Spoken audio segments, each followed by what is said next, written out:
peuple congolais, lelo na ye pona koyeb sabino ke tokomi le 5 octobre, bientôt le 6 octobre, na lelo na kosala émission.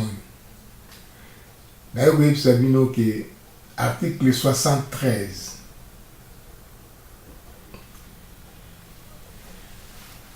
Colonel Nyanga a saboté yango. Nyoso to tozo koloba azomona biso bato moko pamba eloko moko na miso na ye azomona biso te po azana somo na biso te po mutabuskile ye azate azotourner ne si ko circuler librement donc mutako simbe azate. Or article 73 elobi qui na 90 jours azali obligé à copier sa calendrier. Il y a élection présidentielle. D'ailleurs, Kabila, mandat na yesesi là qui, en 2016, azo vivre pour na accord il y a le 31 décembre. Accord il y a Saint-Sylvestre. En tenant compte il y a accord à Saint-Sylvestre, Kabila, alors qu'il a sursis il y a 1 an. Jusqu'au 31 décembre 2017.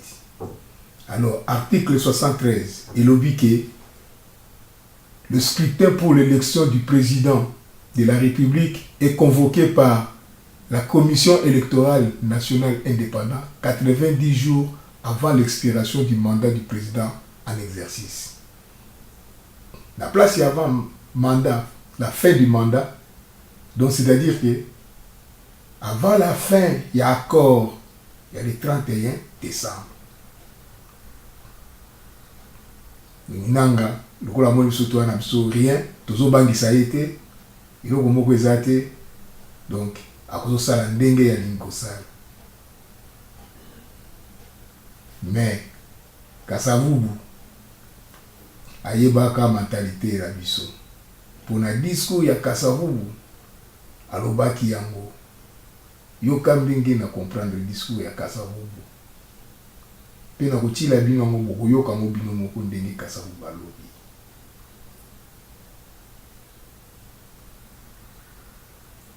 En résumé donc Kasavubu alobi boy pour na relever yango. Il y a presque un siècle que nous collaborons la main dans la main avec la Belgique. Le peuple belge précisément, mais il est intervenu un élément essentiel qui devrait orienter la politique du Congo. Un élément essentiel. C'est quoi ça, l'élément essentiel qui devrait orienter la politique du Congo? Cet élément, c'est l'accession du Congo à la souveraineté. Est-ce que nous sommes souverains? Bozo kanisa que tous souverains, pour ceux tous souverains, bah quand tam ça bon tabac boy. Pour tous autres baluka net bon tabac.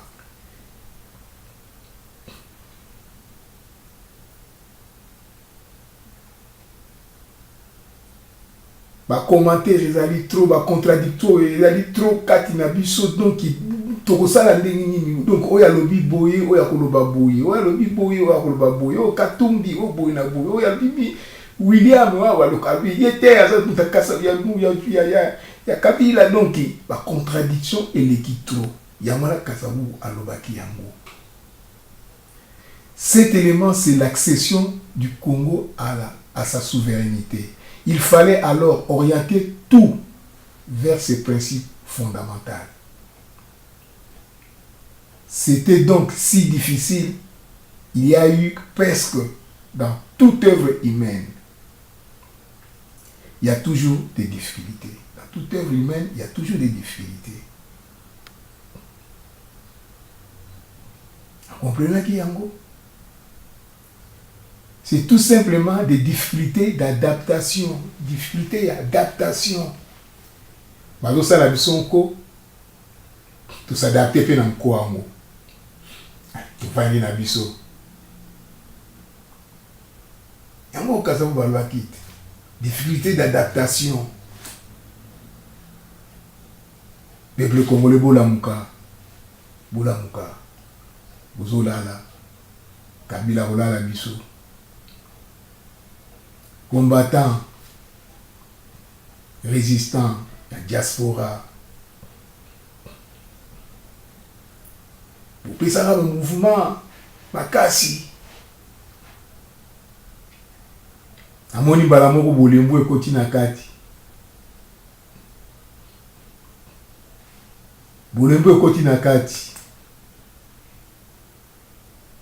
soki ba problème ya na kati na bible balobaki balimbisaka tozonga na mouvement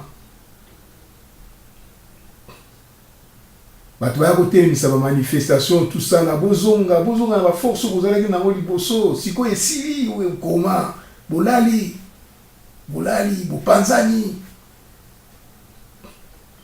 na kanisa ike bakopanza biso te me bapanzi ndenge bazopanza kuna donc na biso na ba olenga nkoi tokomi na même marque tozongisa mouvement totambola tobelela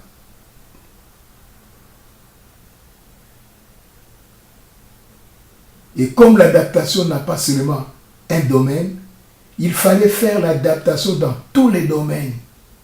Domaine psychologique, intellectuel, mentalité et matériel. C'est ça Kassabou Alobaki. Ça c'est Kassabou Alobaki. Tant que nous avons indépendance, nous avons indépendance. Il y a des idées à la Canaïe. Enfin, tout pour tout, il fallait alors un petit temps pour que ces changements s'opèrent, n'est-ce pas? Parce que il faut y travailler aussi dans la mentalité des gens pour un changement de régime. C'est ça qui compte. Il faut plutôt s'adresser à leur mentalité, enfin au principe fondamental de l'homme.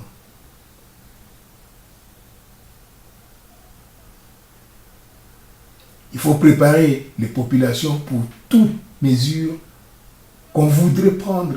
Ça fait plus d'efficacité que toute mesure qui serait imposée. Il faut préparer la population. La population congolaise n'est pas préparée. Baza préparée tes population congolaise. Baza qu'on s'adapter tes. Comme ça, le soulèvement populaire ndengeni. Baza l'adapter tes. Non, baza l'adapter tes. Yoka Kassabou Yemoko, mais Azabou. Un élément essentiel qui devait orienter la politique du Congo, cet élément, c'est l'accession du Congo à sa souveraineté. Il fallait alors orienter tout vers ce principe fondamental. C'était donc encore aussi difficulté qu'il y a eu, parce que dans l'œuvre humaine, il y a toujours des difficultés. C'était simplement les difficultés d'adaptation. Et comme l'adaptation n'a pas seulement un domaine, il fallait faire l'adaptation dans tous les domaines. Domaine psychologique, intellectuel, mentalité et matériel, enfin tout pour tout. Il fallait alors un petit temps pour que ce changement s'opère, parce qu'il faut y travailler aussi dans la mentalité des gens. Pour un changement de régime, c'est ça qui compte. Il faut plutôt s'adresser à leur mentalité, enfin au principe fondamental de l'homme.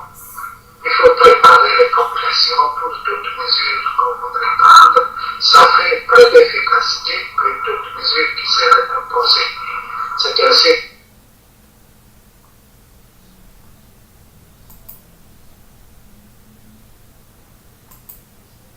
Voilà.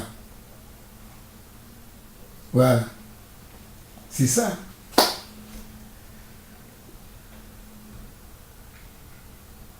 opposant préparé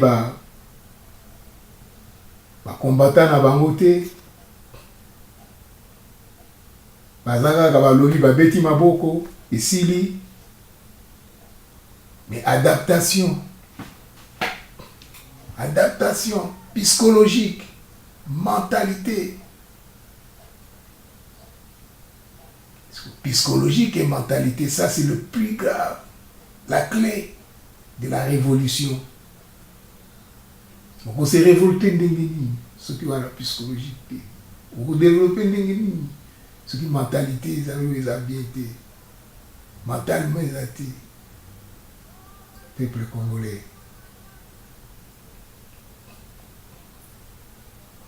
Biso toza na suna mikili awa donc toza pena na poko so penza te mais bao bandeko batikali na mboka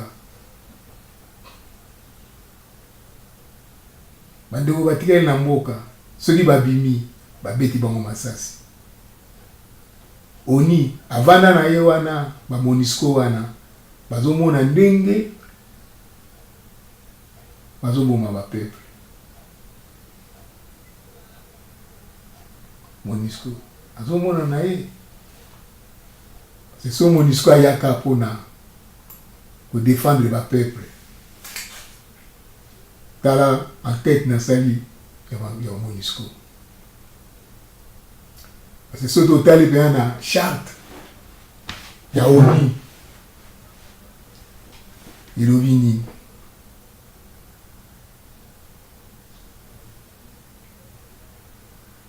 maintenir la paix et la sécurité internationale et à cette fin prendre des mesures collectives efficaces en vue de prévenir et d'écarter les menaces à la paix et de réprimer tout acte d'agression ou autre rupture de la paix et réalisé par des moyens pacifiques conformément aux principes de la justice et du droit international.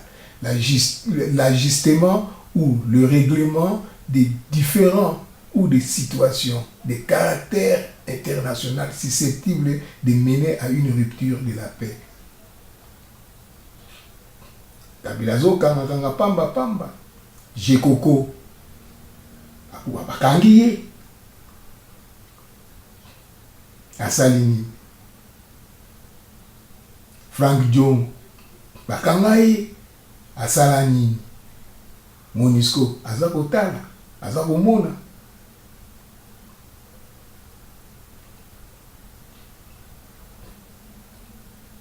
MONUSCO aya penza bo baposoda bambringe permanence ya IDPS MONUSCO aye bana mura balobi na yeke bokoma wate MONUSCO akenda mais MONUSCO na Congo eloko nini azosala MONUSCO na Congo eloko nini azosala. Or la MONUSCO détient le record mondial de viols sexuels onusiens contre la population locale congolaise. Sur les 2000 plaintes contre les abus et les exploitations sexuelles commises par les soldats de la paix et les personnes de l'ONU au monde au cours des 12 dernières années, plus de 700 ont eu lieu en RDC. C'est ça, Biloko Bayaga. Onizien, Biloko Bayaga osala yango wana. Biloko Bayaga osala yango wana ba Onizien. Totia motema na bango ni bango Bayaga nde pona basi na biso bana biso abasi donc obotisa bango tout ça là après bakena bango. La MONUSCO continue de violer les femmes et jeunes filles en toute impunité. Plus de 80 nouveaux cas d'abus sexuels par des agents des Nations Unies ont été recensés en 2014. 8 cas d'allégation d'abus et d'exploitation sexuelle ont été signalés jusqu'au mois d'août 2015. Donc chaque année, donc il y a qui ça la yangoana. Donc au MONUSCO 15 cas d'abus sexuels ont été attribués aux personnes de cette mission onusienne en 2016. 5 cas liés aux abus et exploitations sexuelles ont été recensés au sein de la MONUSCO depuis janvier 2017 jusqu'à ce jour. C'est tout. Pourquoi tu as monté mananani? Photo bima.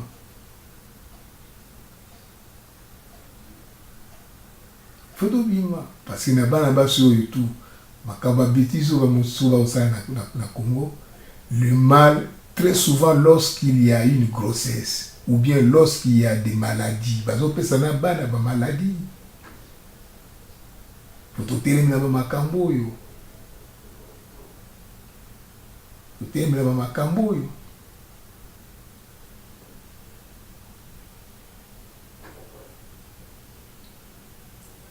Nalandi batusu bakanga ko biso to ali ba Lumumbisi mais natali na nina yeba pourquoi Lumumba a se révoltaki, pourquoi Lumumba akomaki combattant, abundaki pourquoi ba comprenaki ba injustice.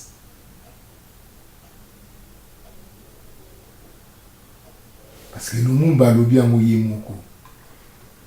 Pour bozokaka Lumumba. La jury bino yango. Pourquoi est-il devenu combattant?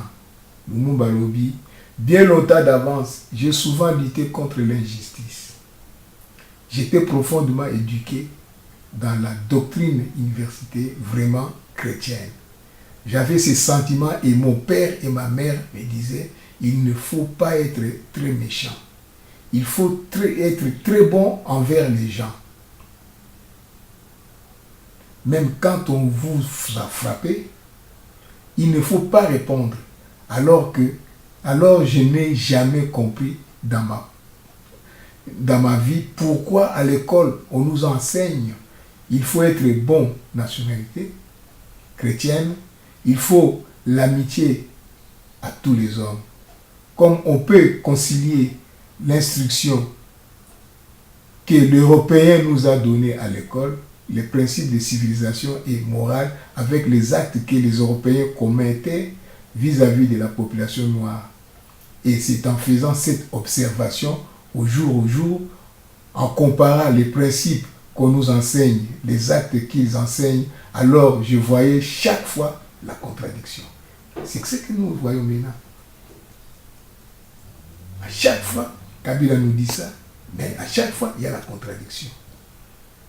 C'est ça, il est révoltant, Lumumba. Mais pourquoi pas nous? Tout le monde a ma contradiction, mais tout va ni. Tout le monde a la mission.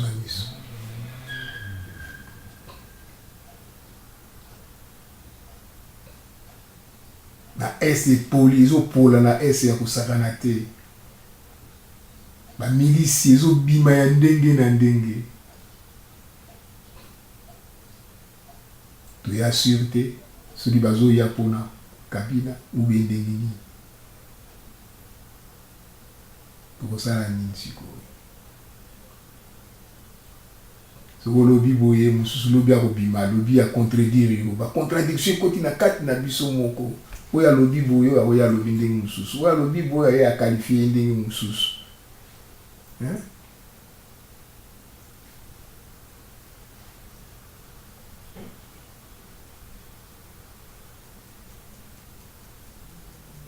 C'est alors que j'ai commencé à prendre de plus en plus conscience. Donc, conscience, bon, biso. Quand est-ce que tu reçois conscience? Quand est-ce que tu reçois conscience? Nous ne pas autant que ça va en classe makamu mususu. Tant que nous na libanda zokutana makamu susu. On dit la zobeta batu fimbu, on dit la zokata maboko, tout ça là, donc à comprendre à prendre conscience. Alors j'ai commencé à étudier la révolution à travers l'humanité, très souvent la révolution française. Les causes qui ont été à la base de cette révolution, pourquoi ces gens se sont révoltés, pourquoi ils ont lutté pour la liberté, et nous, on ne lutte pas pour la liberté. j'ai compris vraiment à travers toute la révolution, il y a un élément profond, c'est la lutte contre l'injustice, contre l'oppression.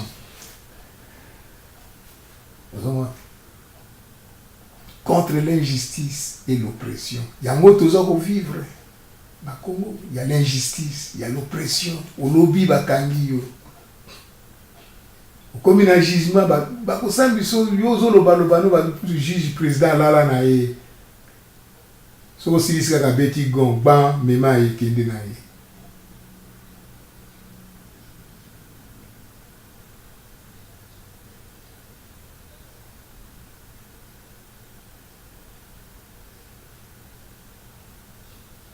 Voilà. Les temps de l'indépendance, le 30 juin. Moi, je dis ce qu'on dit.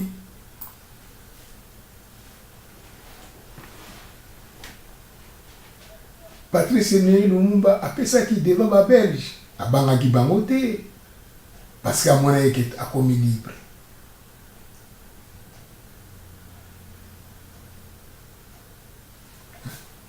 Mais biso. Donc, na éviter. So Kabila comme janvier pour le dire que parce que pour pousser on a le 14 janvier donc ce qui va assurer que va comme en janvier. Va assurer. Va assurer va comme en janvier parce que gouverneur ya Kananga azo kane la population et si population que oya ko meka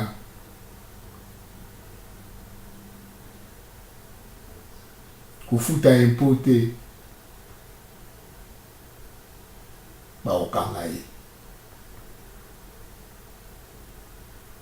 donc désobéissance civique et que ça la mandenge ni ti lelo yo pe babimisa makambo yango balala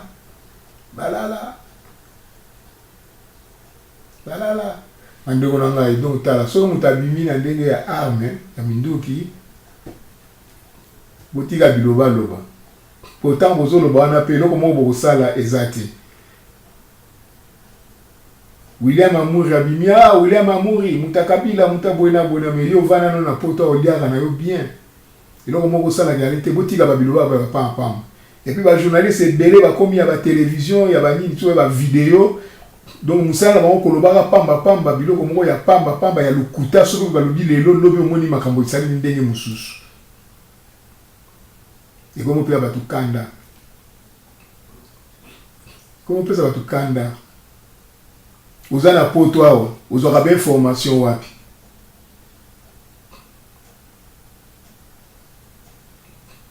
Information vous vérifiez en ndenge pour bouger rater. Vous avez cause à information pas il n'a peut-être information ya solo yo kende wapi vous allez rawa. Bino tout et dans n'importe qui va journaliste ou ngai na plupart ba peut-être na vérifier ou vérifier ngo keleke wapi o keleke pa imoko to zali awa vous avez découragé à battre belé parce que ça ba courage pour passer la makambo susu donc vous avez découragé bango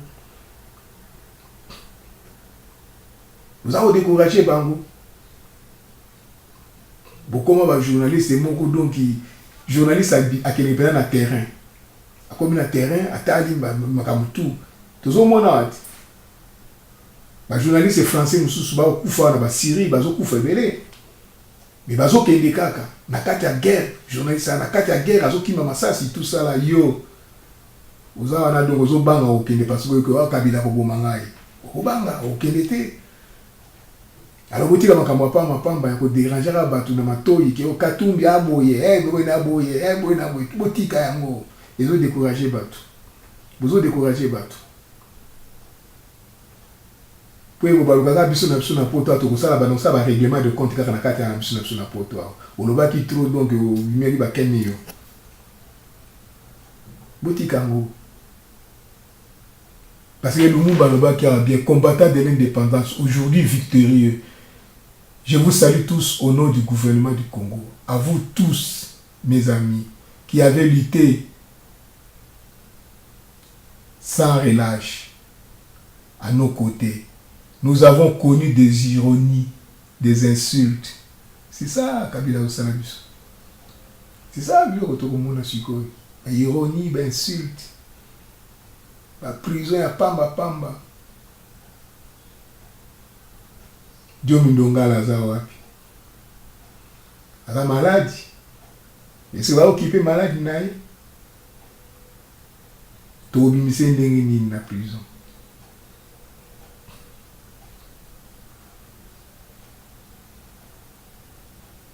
Zoganga William Amouri aza musika kuna na este.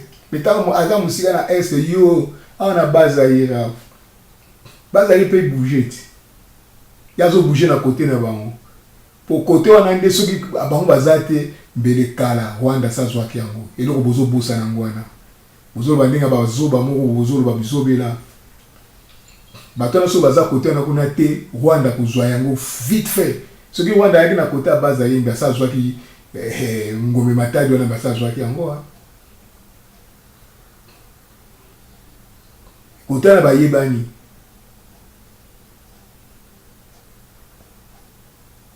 Bozwa carte ya Congo botala.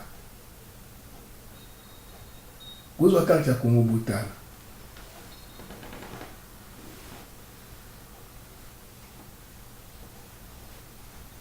Nous avons connu des ironies, des insultes, le coup que nous devions subir le matin, midi et soir parce que nous étions des nègres. Nous avons connu que la loi n'était jamais la même selon qu'il s'agissait de blancs ou des noirs. C'est ça. Loi ndenge moko te na mutu ya PPRD, na mutu ya IDPS, na mutu ya dynamique d'opposition, loi ndenge moko te.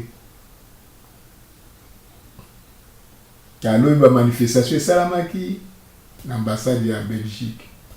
Boyoki masasi rien. Parce que ezalaki bango mutu basali yango.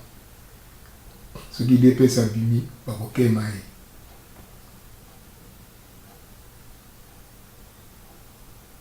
Ande orangai. Fobola muka. Lumumba lobi yango.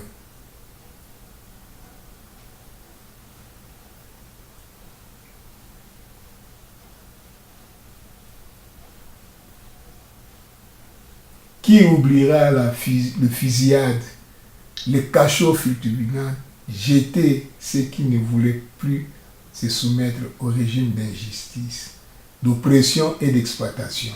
Donc, Kabila, Azana, Azapenzana, Azosa la bisobiloko, il y a un régime, il y a injustice. Kabila. Régime à Kabila, régime, il y a injustice, il y a oppression et d'exploitation. Donc, tu acceptes un mot. Tu vas faire un choléra. Na Congo. Choléra, ils ont ravagé. Et donc, on va aussi la réalité. Choléra, il y a pas.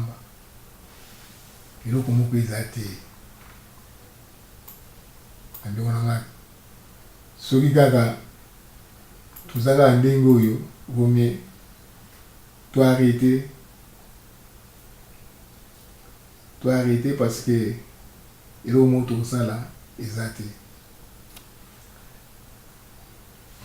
So toyaki bapeuple oyo tolingi mboka na biso bato wana diaspora tonga toyokana mbongo ko tozosangisa bambongo tozosala mais rien ndenge baosala na kisasa ndenge mpe ezali awa basangisi mbongo kamati yango ole baolia moyibi tokosubima na kaka oyo ndenge nini.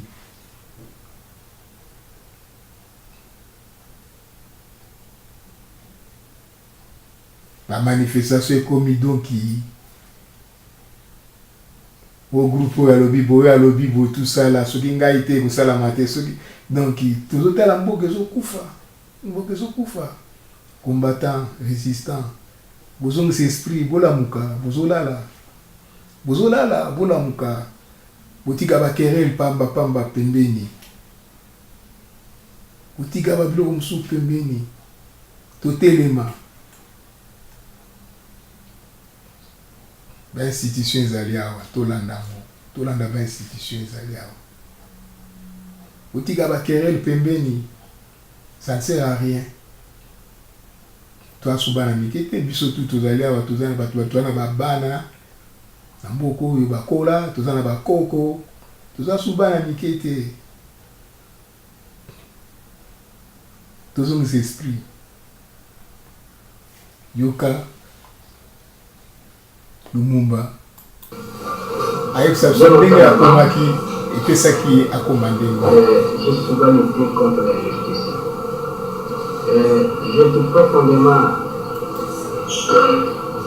éduqué dans la doctrine pour le citer, vraiment chrétienne. J'avais ce sentiment, et mon père, ma mère, mon petit-fils, mon frère, peut-être bon envers les gens, et quand on vous a frappé, il ne faut pas répondre. Et alors, je n'ai jamais compris, dans mon truc comme quoi, à l'école, on nous enseignait qu'il faut être bon, il faut la charité chrétienne, il faut l'amitié entre les hommes. Comment on peut concilier l'instruction que les Européens nous donnaient à l'école, le principe de civilisation et de morale, avec les actes que ces Européens commettaient vis-à-vis des populations noires. Et c'est en faisant cette observation aujourd'hui, à comparer les principes qu'on nous enseignait, les actes que ce qu'ils nous enseignaient qui commettaient. Et alors, je voyais chaque fois la contradiction. C'est alors que j'ai commencé à prendre de plus en plus conscience, n'est-ce pas, alors, j'ai commencé, n'est-ce pas, à étudier l'évolution à travers l'humanité, très souvent la révolution française, les causes qui ont été à la base de cette révolution. Pourquoi ces gens se sont révoltés? Pourquoi ils ont lutté pour la liberté? J'ai compris que vraiment, à travers toutes les révolutions, il y a un élément profond. C'est la lutte contre l'injustice, contre l'oppression. La lutte contre l'injustice, contre l'oppression. Yango toza ko vivre.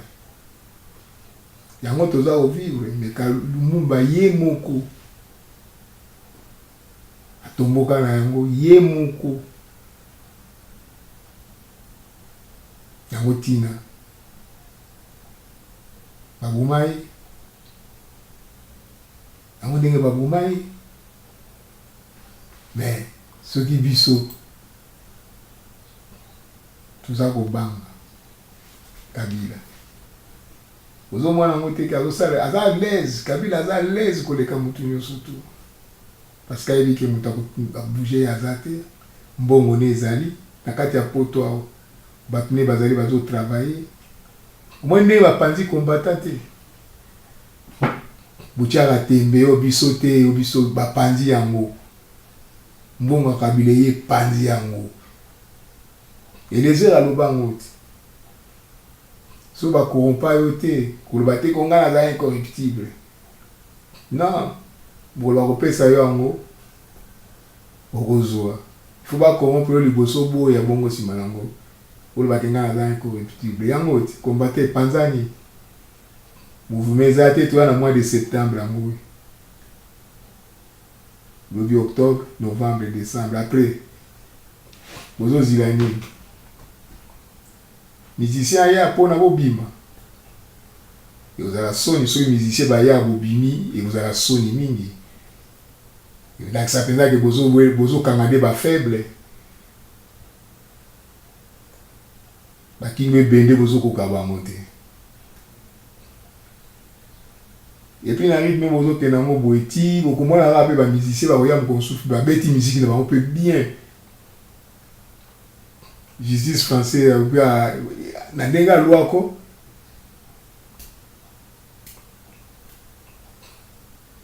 mama gerelo to sala obu ya pamba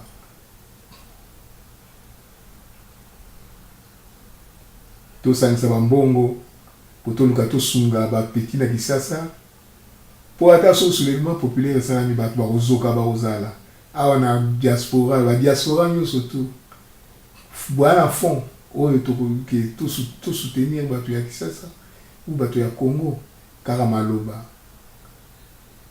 malobaka toza nango toluka tolamuka totalaka makambo mosusu clair tokomi na octobre tant tokota na novembre c'est fini bokoloba nini Kabila alalisi biso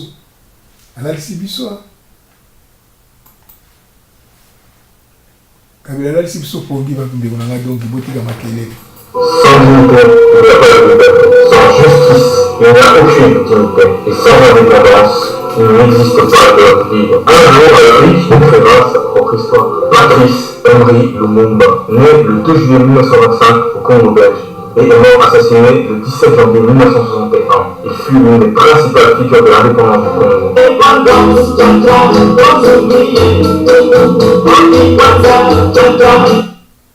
Voilà. Ya pamba ipanda na meyoga sigo discours ya Lumumba le 30 juin. Combattant de l'indépendance, Voilà. aujourd'hui victorieux. Je vous salue au nom du gouvernement congolais. À vous tous, mes amis, qui avez lutté sans relâche à nos côtés. Nous avons connu les ironies, les insultes, les coups que nous devions subir matin, midi et soir, parce que nous étions ténèbres. Nous avons connu que la loi n'était jamais la même, selon qu'il s'agissait des blancs ou des noirs.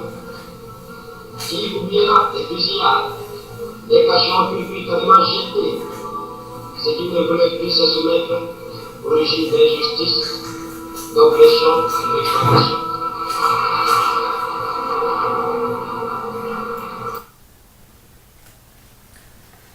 Donc on a peuple.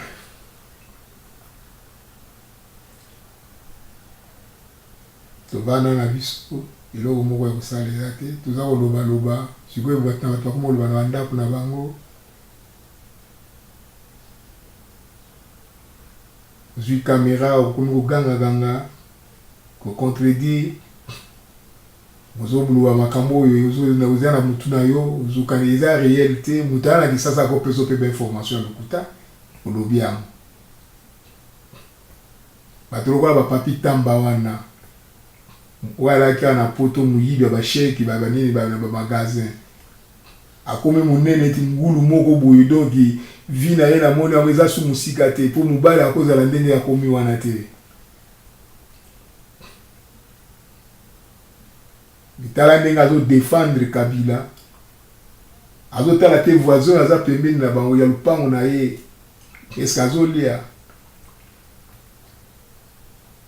komi monene moko neti ya ngulu nazoloba trop azomona lokola komi doki intouchable mais biso awa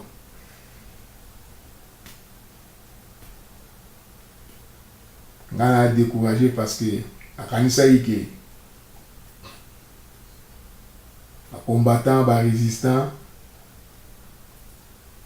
bapériode oyo nde ya période moko elinga kozala ya lumbe-lumbe bolobaka lumbe-lumbe elumbe-lumbe yango kutu na komona yasu na ntina te bobimisa zizani bino moko alibaka moko ya pamba boza nango donc obosani na bino ke toza na liti boye komba ezali mboka eza okipe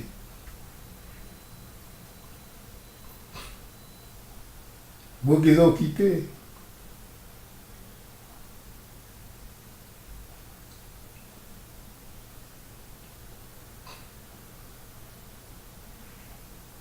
bamanife bongo ebonga bebanda a partir ya ba-octobre awa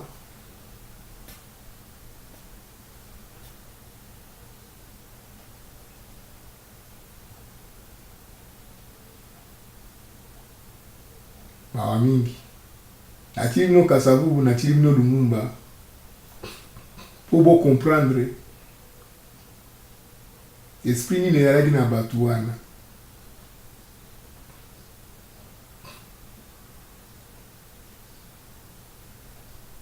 Kabila comprendre na ye abia so baye na opesa bango kaka mbongo bakolemba na bango bambongo ekoti etamboli na poto etamboli partout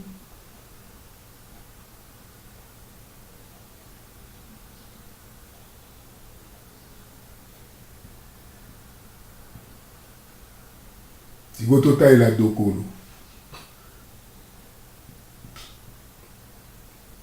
bobandaki su kofinga yawa dokolo boye dokolo fo totalela dokolo sikoyo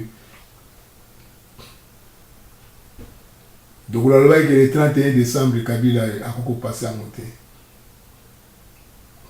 azali bokilo ya Dos Santos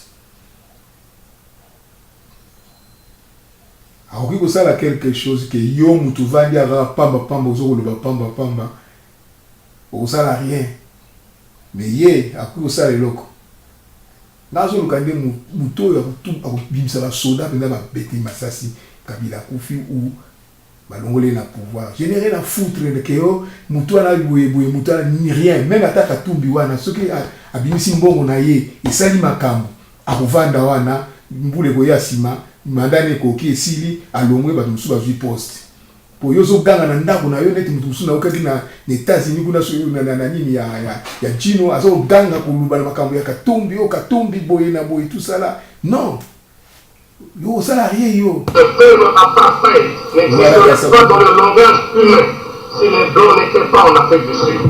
Au lieu d'être logique avec eux-mêmes, en laissant les blancs et les noirs séparés, chaque groupe se développant de sa manière, les blancs poussent leur barbarie en exploitant l'homme noir comme du temps de l'esclavagisme suranné. C'est ainsi que grâce à une main-d'œuvre quasi gratuite, 420 000 noirs extraits à la main, les 2/3 de la production mondiale de l'or au profit des blancs. Et ces noirs d'Afrique du Sud, n'ayant ni droit de grève, ni droit syndical, ni droit tout court, qui avaient demandé une augmentation dérisoire de leur salaire, tenant compte du cours mondial actuel de l'or, ont été purement, simplement et sauvagement abattus par les autorités sud-africaines. La République sud-africaine nargue l'Organisation des Nations Unies depuis plus de 20 ans sur le problème de la Namibie. Et la chose la plus grave que les racistes sud-africains font actuellement, c'est la balkanisation de ce grand territoire africain. Face à ce complot contre l'Afrique indépendante, 3 pays les plus directement visés essaient de coordonner leurs efforts afin d'assurer d'une part leur propre sécurité et d'autre part afin que les pays actuellement occupés soient libérés. J'en profite d'ailleurs pour rendre un vibrant hommage à mes frères Julius Nyerere et Kenneth Kaunda pour leur sagesse et leur détermination à la cause de la libération africaine. La mise en commun de nos moyens dans le cadre d'une conférence tripartite permanente permettra, j'en suis convaincu, la création d'un axe de dissuasion Kinshasa-Lusaka-Dar-es-Salaam. Tous ceux qui aiment l'Afrique doivent aider la Tanzanie, la Zambie et le Zaïre à assumer leurs responsabilités.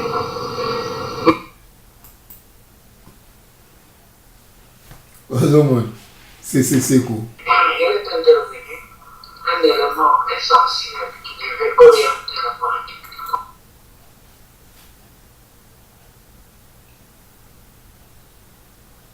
Congo. Zomon soki Afrique ezalaki na esprit neti oyo Mobutu auti koloba sikoyo koma Rwanda koya kotake biso, koma Uganda koya kotake biso, koma Tanzania koya kotake biso, koma Uganda ozomona ke Zambie na bapeyi wana nyonso tu même Brazzaville wana Sassou Nguesso parce que tokomi babolole Congolais soki tolamuki te Kabila vani na yo alibela biso na poto toa na problème te toa na biso bien na poto mais bafamille eza na Congo bazosouffrir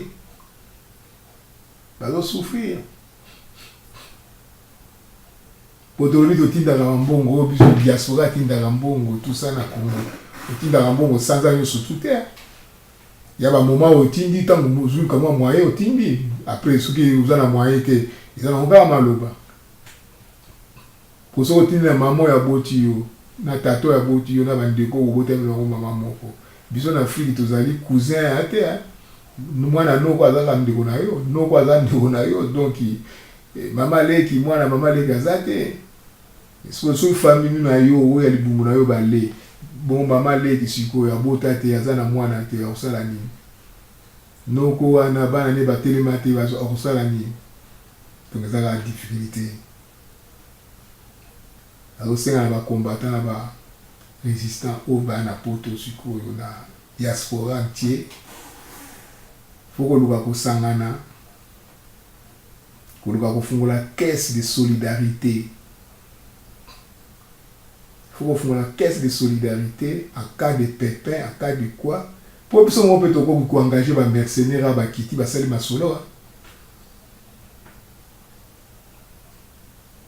Esprit qu'on a eu en Gaï, les mercenaires, 2, 3, 4, 5, les Kiti, les touristes, les Sali Masolo, les Zungia. Tu as un suicide, les élites. Aki a yebine de na kei so azonga te donc il a contrat na ye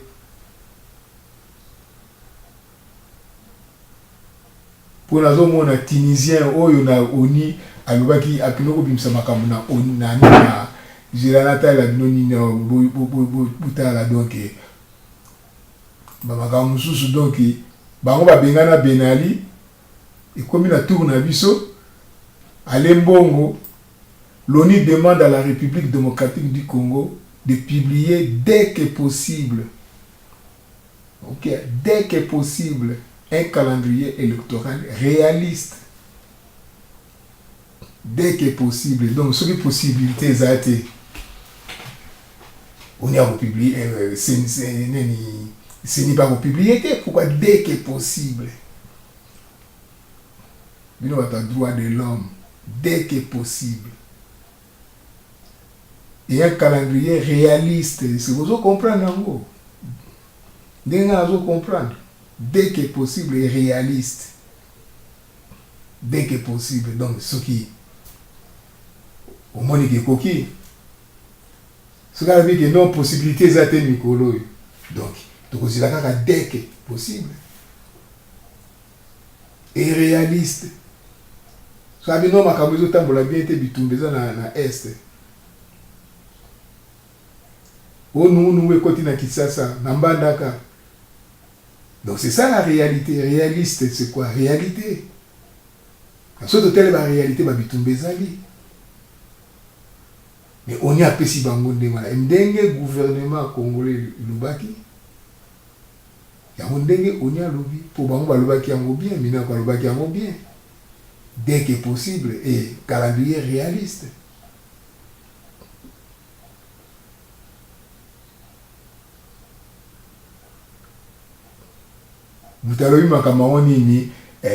La résolution en ce sens déposée par la Tunisie au nom du pays d'Afrique. Tunisie, tant qu'on va bien qui Benali. Bon va bien qui Benali ndengeni. Seigneur peut ça va mon calendrier. Ba telemi ba ki ba bengani Benali. Et bon obiso. Au Tunisie allez. Balé. Kabila zo gaspiller l'argent, zo gaspiller, zo cascader.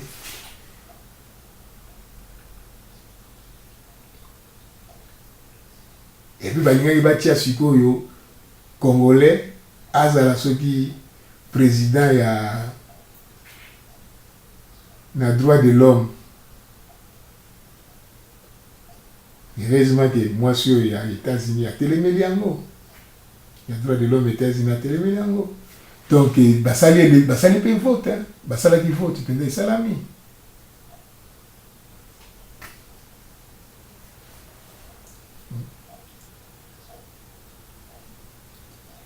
Une résolution à ce sens déposée par la Tunisie au nom du pays africain a été adoptée vendredi 29 septembre par le Conseil des droits de l'homme de l'ONU par 45 voix pour, une voix contre États-Unis et une abstention Corée du Sud.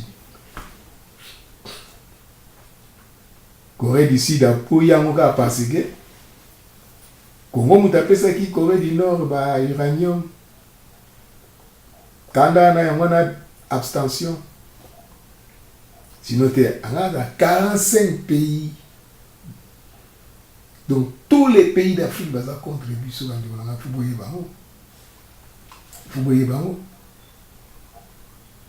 donc, surtout ça, ma capacité, donc, moyen d'être. Donc, moyen d'être. Tchibala dit, je ne sais vous dire quand il y aura élection, mais je peux confirmer notre détermination à les organiser. Au moins,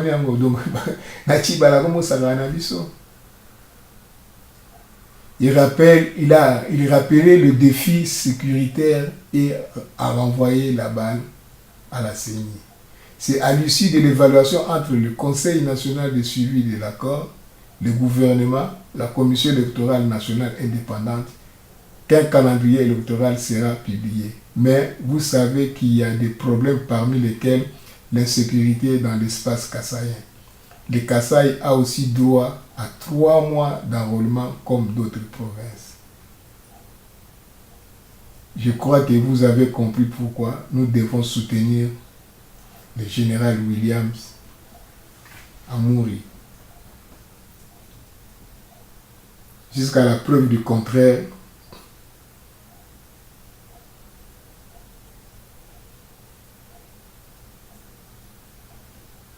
Azali ou Bunda pour le Congo, pas récupérer le Congo. Seul à Okokate. Nous sommes à diaspora, tout ça, je peux idée à l'indéqué. Ou à mercenaire, ou à mobo, et donc, ça la moussa dans la place de bus. En tout cas, on a les gens qui sont là, on a un regret trop, on a découragé, mais on a quand même que les combattants, les résistants, Nicolo et tout, ça a yombe, na libanda, na banini, mubulu, makasi, tout ça là. Mais, quand on a un problème, on a un il y a ici, makamunyo surtout. Mais dans le pays, nous ça la manifestation. Mais en France, si vous communauté, vous avez la colère, vous avez la kanda. Allez, bonne soirée. Ingeta. Tout à l'heure,